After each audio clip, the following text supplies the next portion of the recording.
E dopo volevo sapere anche in riferimento al lastricato che c'è tra l'ex Fosfati e la stazione dei treni, che ultimamente ho visto ci sono dei automobilisti che l'hanno scambiato per un parcheggio, se lì non ritenete opportuno.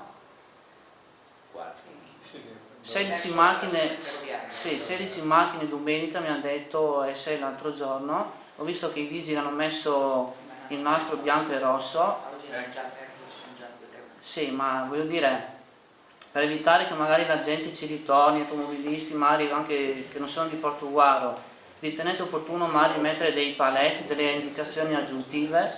Domanda, chiaramente lì interverremo, insomma, verificheremo la situazione di posti auto utilizzati, è una cosa di pochi giorni, non è una cosa che abbiamo visto prima, conseguentemente, penso che è il problema, cercare di capire come fare per riuscire a risolvere. Appena visto di fatto, adesso valuteremo con i vigili urbani, se c'è necessità di mettere paletti, non è che abbiamo paletti disponibili, così da mettere, non mettere qualsiasi, no? O se basta la segnaletica, insomma.